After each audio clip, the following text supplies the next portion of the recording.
welcome back. It's day 26.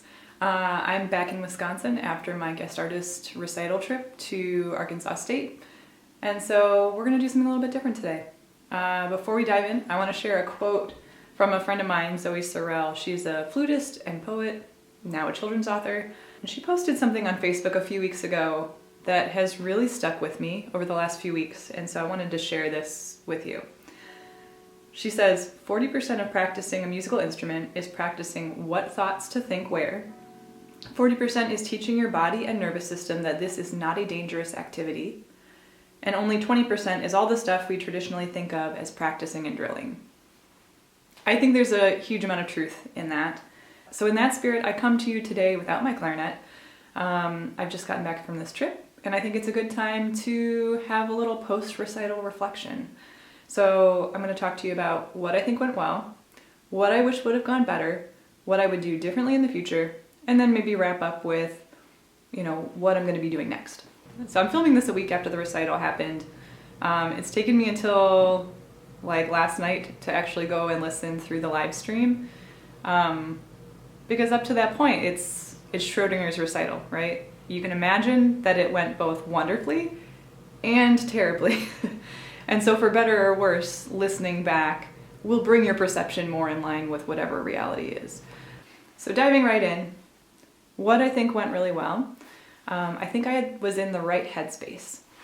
And part of that is that I don't experience nearly as much performance anxiety as I used to.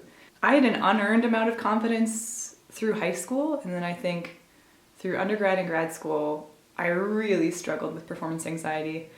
And then in the last year or two, this is maybe dark, but I don't know, something broke inside me, and I realized that none of it really matters. So you might as well just prepare as hard as you can and then have fun. I don't know if that's helpful to anybody else. Maybe it is, maybe not.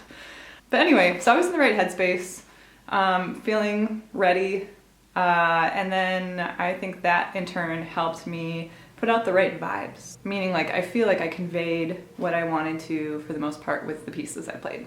I think generally it was also really well received. I did a class with the Clarinet Studio that focused a lot on, the broad topic was how I incorporate technology as a musician. A larger focus of the class was on the basics of live looping, how I use a loop station to trigger playbacks and also to do a little bit of live looping. That was really well received, and the recital was really well received. And then I think a lot of the things that, to me in the moment, that I thought went poorly, when I listened back to the live stream, they were not as nearly as obvious as I thought they were. So that's always a pleasant surprise. Things that could have gone better. I'm going to start with the biggest one for me, and that was that my face was completely dead. I played way too much the day of the recital, and so my embouchure was leaking air really badly by the time I got to the end of the piece. I couldn't hold my embouchure at all by the finale. So I'm really glad that the final piece had piano to help cover some of that air sound that was happening. The live stream audio sounded fine, I couldn't detect it there. But then again, the camera and mic for the live stream were the back of the hall. So when we get the official audio back, those mics, it was like a stereo pair, over the front of the stage. We'll see, it might be more obvious when we listen to that. We'll see. And then two smaller things happened that I wish had gone better.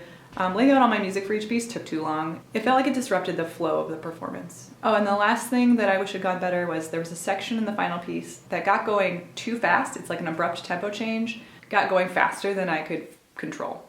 So that was not ideal.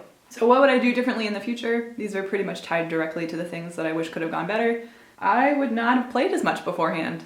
And part of that was tough to control because all the reeds I had broken in when I was here in Wisconsin were essentially garbage when I got to Arkansas, because in the weeks leading up to the recital, we've had crazy weather. We had days where the high was 60, and then immediately the next day the high was 15, and then the high was 55, and then 20, and so the humidity was all over the place, and so I might as well just taken that box of reeds, unwrap each reed, and throw them directly in the trash, because the humidity changes completely ruined them.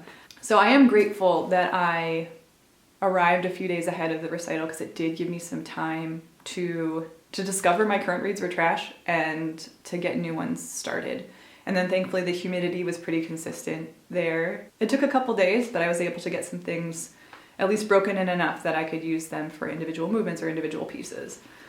What I would do differently in terms of laying out my music, if I was going to do this same program again, I would lay out the 2 stands I would need for my longest pieces, and then just lay out all of the music for the whole recital, and then after each piece just take away the music for the piece I just performed. That would have saved a lot of transition time. Didn't occur to me.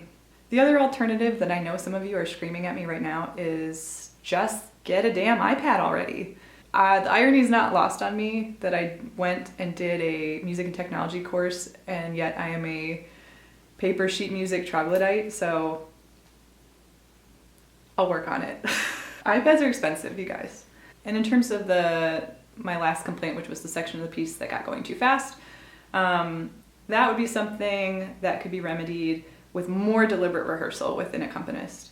As I've mentioned previously, and many of you know from experience, there isn't generally a lot of time to work with an accompanist ahead of a performance.